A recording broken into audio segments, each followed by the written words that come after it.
Olá, moçada do sétimo ano, tudo bem com vocês? Bora lá para mais uma aula. Dessa vez, vocês vão ouvir somente a narrativa, tá bom? Bora lá. Nós vamos continuar falando sobre a formação do Brasil, né? A formação do Brasil colonial, formação do Brasil colonial, parte 3. E lembrando que essa aula foi organizada pelo professor Felipe Reis e a narração é minha, professor Hernani Freitas. Bora lá, o que nos interessa, aprender bastante e estudarmos juntos, né?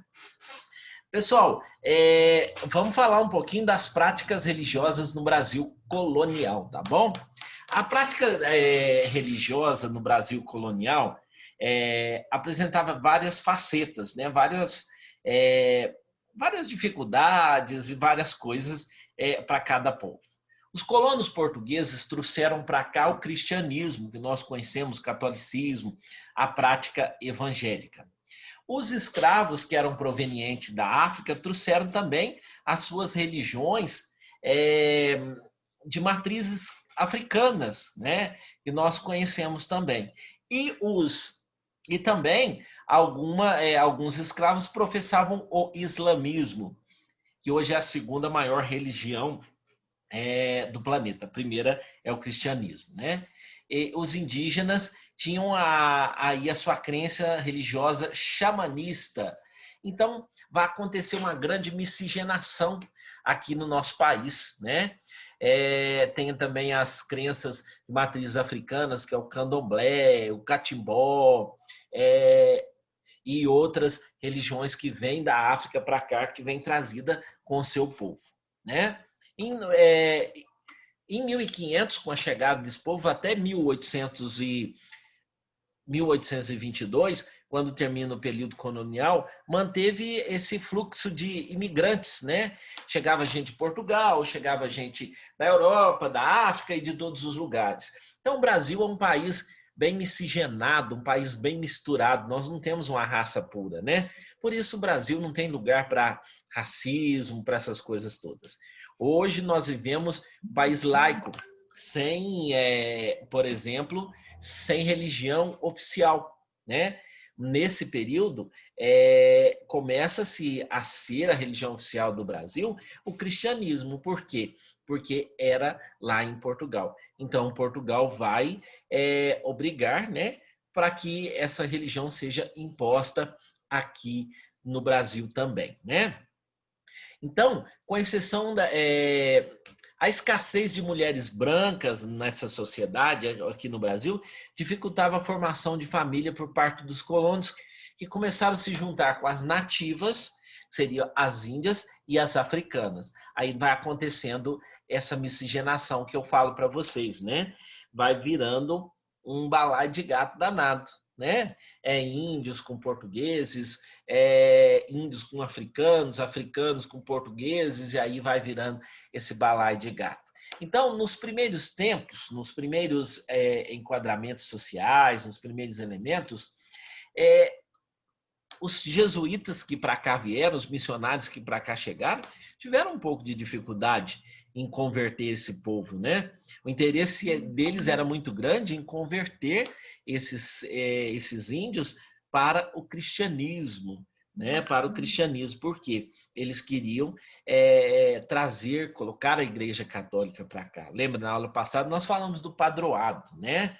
Então, aí vai surgindo as irmandades, as confrarias, né?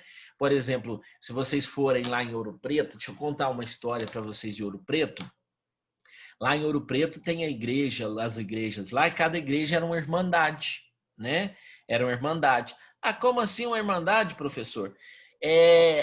No fundo de cada igreja tinha um cemitério. Então, as pessoas que morriam nessas irmandades eram enterradas lá. Há pouco tempo que fizeram um cemitério municipal. Então, até então, pessoas de outras denominações religiosas que morressem lá em Ouro Preto tinham que ser enterrados em outras cidades. Não podiam ser enterrados lá, já que quem participava da Irmandade Nossa Senhora de Lourdes era enterrado lá na igreja Nossa Senhora de Lourdes. Quem participava da Irmandade de São Francisco era enterrado da Igreja de São Francisco. Então, quando vocês tiverem a oportunidade de ir a Ouro Preto, vocês vão olhar no chão assim das igrejas, tá cheio de números. Aqueles números lá eram números de pessoas enterradas dentro da igreja. E geralmente no fundo das igrejas vocês vão ver lá os túmulos também, né? Voltando aqui aos nossos assuntos. Durante a época colonial dos meios rurais, os latifundiários, ou seja, os grandes fazendeiros e as suas famílias, mantinham a prática religiosa confinados aí no seu meio familiar, na sua fazenda, na sua casa. Mas aí foram construídas capelas nas propriedades, igrejas, né? E aí eles reservavam esse compartimento na casa para poder fazer suas orações, tinha aqueles oratórios, né?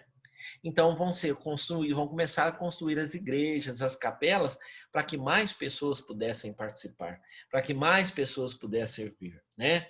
E nas cidades eles vão começar a criar os colégios jesuítas.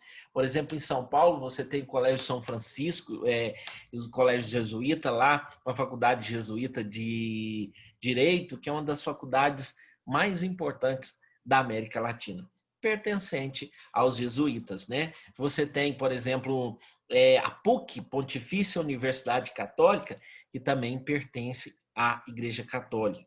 Aqui na cidade de Passos, por exemplo, tem o Colégio das Irmãs do SIC, que também pertence à Igreja Católica. Então, a Igreja Católica foi responsável por trazer para nós os ensinamentos bíblicos, né? Trazer para nós as festas religiosas, as procissões, os casamentos, né? As missas, as confissões, os cânticos, as práticas cristãs, né? E foi também responsável por trazer para nós o jeito de ler, escrever e mais coisas assim. Olha, os negros que chegaram no Brasil entre 1549 e 1888 trouxeram consigo suas crenças animistas, e com elas vieram embarcados em seus sacerdotes, tá bom? O que eram essas crenças animistas? Essas crenças, por exemplo, o candomblé, né? O candomblé, a umbanda, a quimbanda, essas coisas que eles faziam por baixo dos panos nas senzalas. Eles acabaram pegando o nome, por exemplo, dos santos africanos, dos orixás africanos, e colocando nome neles de santos católicos, para eles não serem impedidos de professar a sua religião, de professar a sua crença. A base de toda essa oração era a natureza, tá? Era a natureza, principalmente, e também dos indígenas, não só dos africanos, mas também dos indígenas, né? A Igreja Católica, ela faz uma pregação muito grande, como se diz, uma perseguição muito grande ao candomblé, que conseguiu sobreviver até os nossos dias. Em muitas cidades você tem aí os terreiros de candomblés, aqui em Passos tem alguns, e na Bahia você tem também aquele sincretismo religioso muito bonito, aquelas baianas, aquelas coisas todas. Ninguém é obrigado a praticar religião nenhuma, mas nós somos obrigados a respeitar a religião dos outros, né? Quanto aos indígenas, as tribos, eles tinham um pajé, ou seja, um chefe feiticeiro que se dedicava às questões religiosas, questões espirituais das comunidades indígenas, né? Mas os missionários chegaram e foram convertendo, obrigando os religiosos a se converterem, aí virou um balaio de gato danado, né? Os rituais religiosos dos índios são baseados no consumo de ervas e raízes, sobretudo no chás e coisa e tal, né? Que tem aí uma intervenção bonita das águas, do fogo, do vento e de muitas outras coisas, tá bom? É um pouco da curiosidade da religiosidade do Brasil colonial, que foi marcada pela influência do cristianismo entre as populações, entre os colonos, né?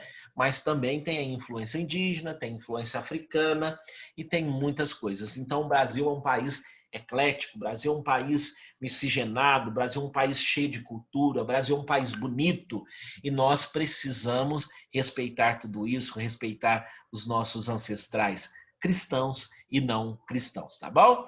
Abaixo aí tem as atividades para você fazer, né? que não são muitas, são 4 atividades só, olha que legal. Você responda a sua atividade aí e entre em contato com o seu professor, tá bom? Qualquer dúvida, fale com o seu professor, ele vai gostar bastante do seu contato.